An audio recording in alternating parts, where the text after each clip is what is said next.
Ceará também 0. Então, Edu, eu já gostei da postura do time da Ponte. Já gostei. Acho que começou um jogo intenso, começou o jogo em cima da equipe do Ceará.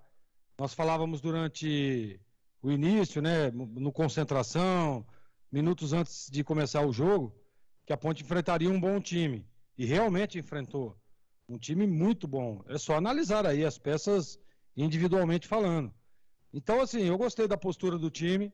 A mexida é uma questão de opinião, porque a gente não está lá acompanhando o treinamento. E como eu disse durante a transmissão, ele faz uma mexida adiantando um pouco mais o Matheus Jesus, que foi o jogador mais contundente, jogador que mais finalizou, jogador que tentou. O Leonaldo, na entrevista, dizendo que já jogou naquela função, participativo pelo lado direito. Então, assim, o resultado em si é ruim? É pela circunstância, jogando em casa. Mas o jogo foi um baita de um jogo, disputado, aguerrido. Um jogo que tivemos muitas faltas, até em alguma intensidade, que a gente sabe pelo horário que caiu na segunda etapa, e isso é absolutamente normal, porque as duas equipes sentiram muito o calor, o sol, né? O sol a pino que estava, mas a Ponte, para mim, impressionou, jogou de igual para igual, foi melhor o jogo todo, foi melhor, assim, na grande maioria do jogo, diga-se de passagem. Por quê? Porque pressionou, porque criou as melhores oportunidades. O ouvinte, por exemplo, aí mandando, né? O Kaique França fez apenas uma defesa, uma jogada de linha de fundo, né? Que o Barcelos tenta bater ali e o Kaique França faz uma boa defesa. Só.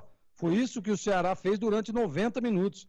Então a gente, claro, eu particularmente não tiro o mérito do time da Ponte, que soube se defender, que soube criar oportunidades, mas aí o detalhe, né, que é o gol, que é a bola, a última bola ali para você definir uma partida, não dá para analisar de uma forma de que o time estava mal estruturado. Não.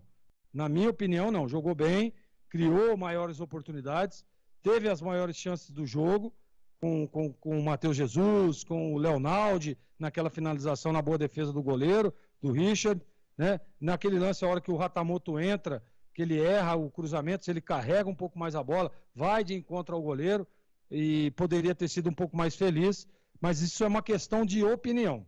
Eu gostei, eu acho que a Ponte jogou bem, está no caminho certo, mostrou sim uma evolução daquele time do jogo contra o Vitória, por exemplo, mostrou sim uma evolução depois daquele jogo do Criciúma, e eu não me recordo agora, acho que foi o Arthur que estava dizendo, né?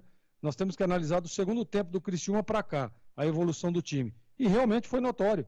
Aquela partida lá contra a Chapecoense, onde ela poderia ter vencido, a vitória contra o Botafogo, e hoje o bom jogo contra o Ceará, que a Ponte poderia ter vencido sim. Mas aí, Edu, é o detalhe, é o futebol, e a gente sabe como é que acontece. Não dá aqui também para tirar o mérito da equipe do Ceará, que soube se defender, que soube assimilar a pressão sofrida, e também tem no seu time uma primeira linha muito eficiente, defensivamente falando.